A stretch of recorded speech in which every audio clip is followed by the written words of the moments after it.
Conservative commentators are now starting to claim that the Odyssey is in fact a Trojan horse for them, a trick of Hollywood. Christopher Nolan's attempt to try to get past those who demand DEI and make them give him awards for a movie that's all about the mainstream middle, the sensible center. But is that true? Well, of course not. And we'll prove it right now.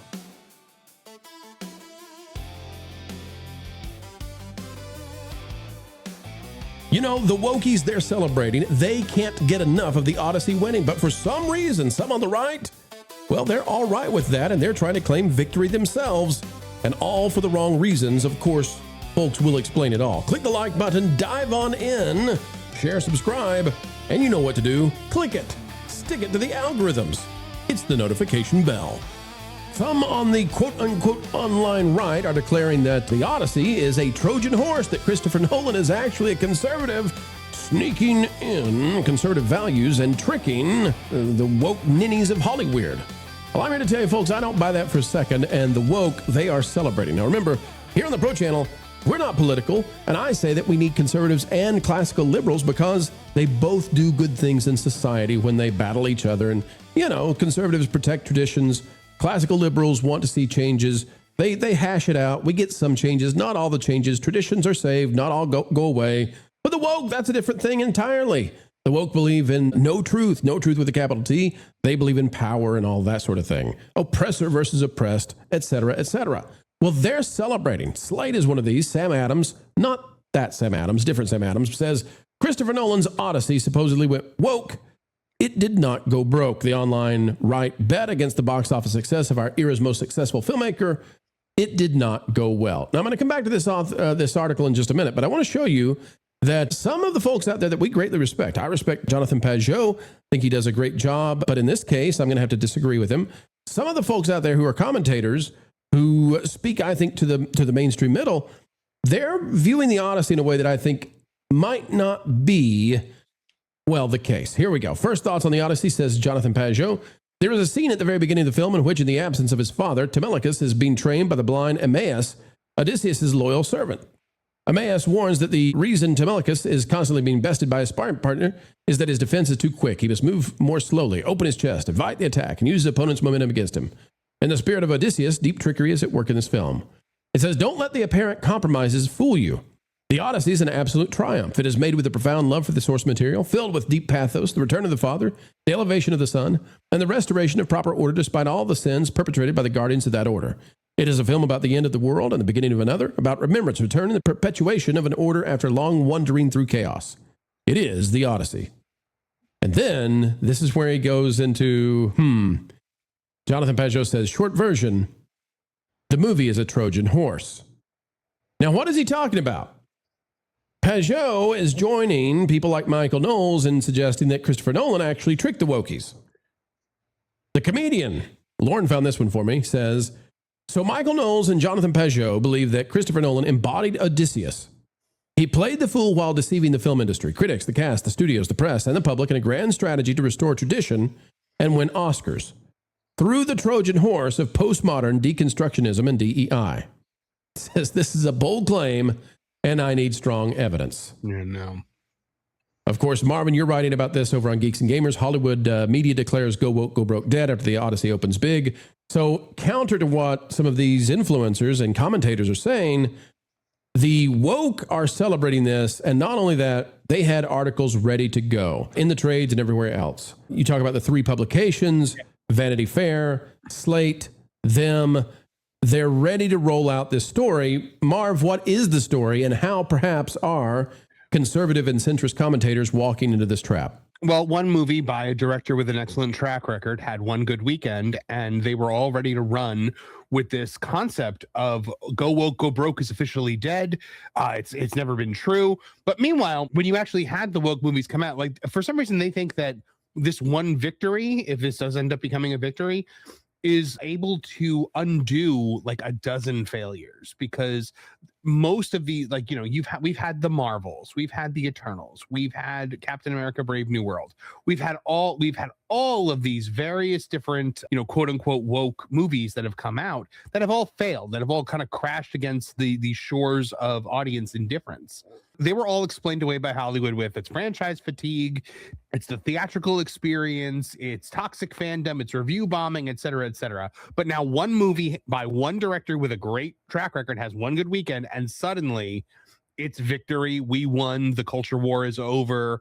Go woke, go broke is completely not real, and this is the proof of it. So even though the ticket prices are 50% higher for this film. Yes. Which is inflating them. Okay. So, all right. Let me go down to the third paragraph. Vanity Fair even says the movie already made back its production budget. And I'm like, no, it didn't. Good Lord. Production budget. No way. All right. So here's Slate's third paragraph that is so important to see. And so I want to warn those out there like Pajot who are claiming that this is some sort of Trojan horse for the right, or Michael Knowles, and listen, we'd love to be on their shows. We'd love for them to be on our shows. We'd love to have this conversation with them. We're not being mean to them. I just want to warn the woke sees this as a huge victory, and they're using it against them. It says, in other words, only a fool, because it talks about in this, the first two paragraphs about you would never bet against Christopher Nolan or else you're a fool. It says, in other words, only a fool would bet against Christopher Nolan, but the internet is full of fools. For months, credulous media outlets have been running with stories about the purported backlash to Nolan's Odyssey. You mean like when it got slammed with downvotes 10-1 on YouTube? Yeah. But that's purported. Relying primarily and often exclusively on content sourced from Elon Musk's X. If you opened the app anytime this summer, either on purpose or by muscle memory of happier times, you were greeted with a constant barrage of complaints about Nolan's woke revisionism, much of it openly affirmed by the site's owner, Elon. When a user named Homer Pavlos pointed to what he said were hundreds of thousands of downvotes on one of the movie's trailers as proof of its imminent failure, Musk chimed in to opine that Nolan had desecrated Homer, grovel on his knees just to make the woke requirements for an Oscar. When historian Tom Holland, not the actor, praised the movie as amazing, Musk responded by calling the popular history host, well, a naughty word. And so this is going on to claim that Elon Musk has been defeated. And look here, folks, again, you got to love this. What are they using? Remember how we've just said that Rotten Tomatoes, in another segment, that people are saying now in the code, perhaps they are hijacking the real audience score, and they found it inside the code that it might be 56%, but Rotten Tomatoes has 97%. Guess what? Slate is saying Rotten Tomatoes verified audience rating, limited to those who actually purchase tickets, is at 97%. All of this to say, the woke are celebrating, and there's this bizarre thing happening where conservative and centrist commentators think this is a Trojan horse for them. Caro, this is one of the most bizarre stories playing out in front of us. What are your thoughts on this, about some on the right trying to claim this film with the artist formerly known as Paige as one of the central characters playing a male soldier? You mean the soldier that actually wasn't in the Odyssey? Right. Yeah. I really feel like there were a lot of changes that were done to Homer's work that really didn't amplify or make anything like meaningful in it. And some of these changes were just done so that way they could get certain butts in chairs. And when I mean butts in chairs, I don't mean our butts in chairs. I mean the actors in roles, right? And I have to tell you, like, Paige's role in this movie was like abysmal. Like, I couldn't wait for Paige to get off the screen the two times. And even the first time is when Paige got shot. Like, I should have been like, oh, good. But instead I was like, no, this is drawn out and I'm done with it. I think a lot of people are just trying to project onto this film something that just isn't there, if that makes any sense. Like, they're trying to look into it and be kind of like, oh, it really means this and it's all about that. And I was like, no, it's just a bad film. Like, it really is just a bad film. Well, let me give you an example of how it's a bad film and why the right, and this is why I don't get what Jonathan Pajot's doing here, because he's a smart guy. He breaks down the ancient stories and the symbolism of them and all this sort of thing. So I don't know how he's not realizing this. Carol, in the movie, one of the things that happens is that at the end, folks, I'm going to spoil the film. It's a 3,000-year-old story, but it's been modified. It's been retconned. I'm going to spoil the retcon. Carol, at the end of the film, we find out that Zendaya's character is not actually a goddess, I don't believe. She's actually a trauma ghost. She's a PTSD hallucination, yeah. Right. She's a PTSD hallucination because when Odysseus managed to finally break down the walls and get into Troy, he does so using, of course, the Trojan horse. And that now is retconned to be a horrible, awful, terrible thing that we didn't know all throughout the entire movie was a horrible, terrible, awful thing. But it was, because it breaks the so-called Zeus's law. Because in ancient Greek culture, Zeus is the protector of travelers and guests. And so what Christopher Nolan does is he makes the Trojan horse somehow be a gift from travelers and guests, even though in the Odyssey it's supposed to be like a farewell, please don't hurt us, we're sailing away, we give up thing. And so Christopher Nolan sort of flips that and says, oh no, this is a gift from guests. And because that, Odysseus has broken Zeus's law, and that's why he has to go through what he's going through. So this is a victorious moment of creativity and clever, outgaming the city. It is actually turned into something that Odysseus did that is evil and immoral. And then as a result, this young girl dies, who's played by Zendaya. And then she's all throughout the movie as a ghost haunting him because he watched her be killed at the hands of his own soldiers. So Odysseus is this wrongful, bad, evil dude who's broken the basic moral code. That's not in the original Odyssey. This is a total reimagining that takes, once again, the hero of the story, Caro, and turns him into a villain. Now, he's a messy villain, but he's a villain in this movie. And I don't understand how people like Jonathan Pajot don't see this. Because they're not probably looking for that kind of messaging. Like, I was actually talking about it with my husband this morning because he was like, do you think if it just didn't say Odysseus and they changed like the order of events, that would have been in like a good story? And I was like, yeah, if we just didn't have like the constant flashbacks going on, we actually followed the story in chronological order, I probably would have liked it a little bit more, right? That's not artsy-fartsy enough. That doesn't get awards. Yeah, and then it would have been kind of like this crew being like, we got this crazy noble that we have to get home. Let's just humor him while he talks to somebody who's not there, so that way we can use him to like get through places, right? Like that would have been interesting. And it doesn't surprise me that they're trying to take a hero and twist him into a villain, because that's what people have been doing for like the last 20 years. He's a war criminal. Yeah, they've been doing that for 20 years. They also, for a woke film, I was actually amazed at how degrading they were towards like the main female protagonists in this, because we had like, the Homer's Odyssey had very strong female characters in it, right? And so we're supposed to be in this age where we're supposed to like lift them up and blah, blah, blah. I don't know what the rhetoric is other than it's boring and I don't listen to it. But we had these amazing women in Homer's telling, and they were completely watered down.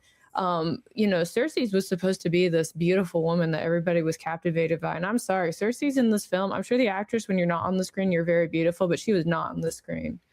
Right. And then there was also like the modern rhetoric that was kind of shoved in there. So like, if, for example, when the sailors get turned into pigs and she's just like, I just turned them into what they were. All men are pigs. Right. And then when she turns them back, she's like, go back into your disguises. Oh, shut up. Well, Odysseus doesn't push back on that. That's what's amazing either. There's no defense in the film of, hey, actually, people are complicated and men and women both, are capable of wrong and darkness. Like and she's presented as somebody who's been harmed in the past, and that's why she, does that. So she also is traumatically impacted. Yeah, and then you have Penelope, who, when she gets into the fight with her son, where, he's like, this throne's been empty. And she's like, I've sat in this empty throne for 20 years and I've led this and blah, blah, blah, blah, blah. And it matters not for the stubble on your chin. And again, I was like, I'm just like done. And then went back to my game. These are clearly moments in this movie that are reimagining the past. And Lauren, I want to get you in on this, but I don't understand these people who we think are intellectual giants speaking to the mainstream metal who went right over their heads, like Ben Shapiro loves this movie. And I think, how are you not seeing this? How are you not seeing what this is, what they're doing with the messaging? I don't understand.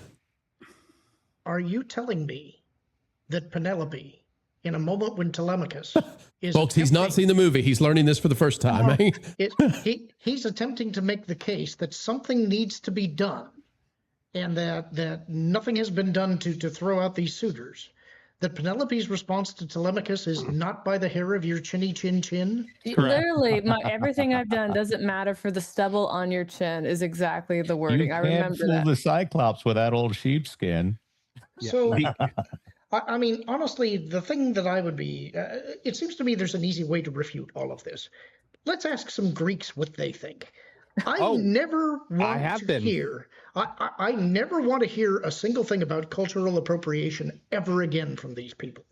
They have absconded with, colonized, and done damage to an entire nation's cultural heritage and made them partially pay for it. Tell me what that is, if not colonization. Lauren, there's one point where it's literally an Indian guy and a black guy standing there in Greek armor, and the Indian guy says the line, "We're Greeks from Ithaca." I think it went something like this, though. I went, "We are Greeks from Ithaca." Yeah, it was bad. No, Carol's right about all of that. I think a lot of what you're seeing with a lot of these people who should be rejecting this movie based on its messaging and aren't seeing it, I think a lot of it is Nolan colored glasses. I think it is a lot of people who fell in love with Christopher Nolan movies during the Batman era, and they love Christopher Nolan, and they don't want to accept the fact that he could be doing something like this, but he's doing it. I think he became a hero to them because they thought that the third Batman movie was an indictment of some of the stuff we see today. Mm-hmm. They loved that the second Batman movie was essentially a criticism of the surveillance state. Mm-hmm. And it's very difficult for them now to accept that, oh, wait a minute, this really is a woke movie. Like they're twisting in knots trying to figure out a way for this to be their victory and not the woke. So I have it as I have an editorial up on that Park Place today where I basically say that Lupita Nyong'o has less than 5 minutes of screen time playing two characters in this movie, and that somehow makes her casting worse. Yeah. Because it shows that there was no vision. There was no reason for this. It was just for the shield. It was just for the woke points. And yeah, like there is absolutely nothing. Yeah, we need to see if we can get Jonathan Pajot on the show sometime to talk about this. And, you know, he may be convincing to me, but Jonas, this is what we have to work with right now. Mm-hmm. He says the movie is a Trojan horse, and then he gets a response to that. His answer back is, the value of a Trojan horse depends on what side you are on. This movie wears a thin postmodern veneer to tell a story of the return of order. I don't buy that. Well, so I've been waiting to speak, and I've been listening to what everyone says, and it is true that Nolan does put other messages in his films, like The Prestige. There's a lot of layers in that film. Inception, there's an entire conversation around all of the roles being the different roles of a filmmaker and the idea of putting an idea in someone's head. So it is a lot of fun to find the symbolism inside of a movie. But I'm just going to say this. There's a scene in the Wayne's World series in which Garth says, were you ever attracted to Bugs Bunny when Bugs Bunny dressed like a girl? I didn't think we were going here, but continue on. Well, looking at all of these conservative people looking at this and saying, actually, it's a repudiation of the woke and this and that, while also having Pageboy signed on as the greatest hero that Greece has ever seen. Respect to him, and I hope that you take the jab lightly, but it's the kind of stupid that can only come from a college education. It feels like they're being punched in the face while they say, this is actually quite peaceful. I am feeling the peace right now. That's you're getting smacked in the face with woke.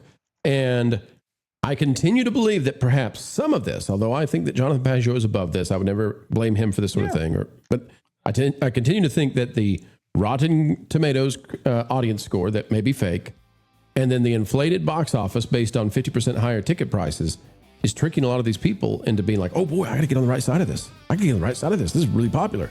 Can't be on the wrong side of this. Right. Is Jar Jar a Sith Lord? That's where we are with trying to say that this movie is secretly anti-woke. Definitively woke, Caro? I just think it's a bad movie. And woke. Well, it's been a good time. It's been a great time, folks. It's been a groovy time, even. Keeping the Holly Weirds in line. We know them better than they know themselves. As we say goodbye, folks, please consider clicking that like button, drop a comment down below, and join the community dialogue today. And until the next time, we say it every time. Keep learning. Keep growing. And as always, keep having fun.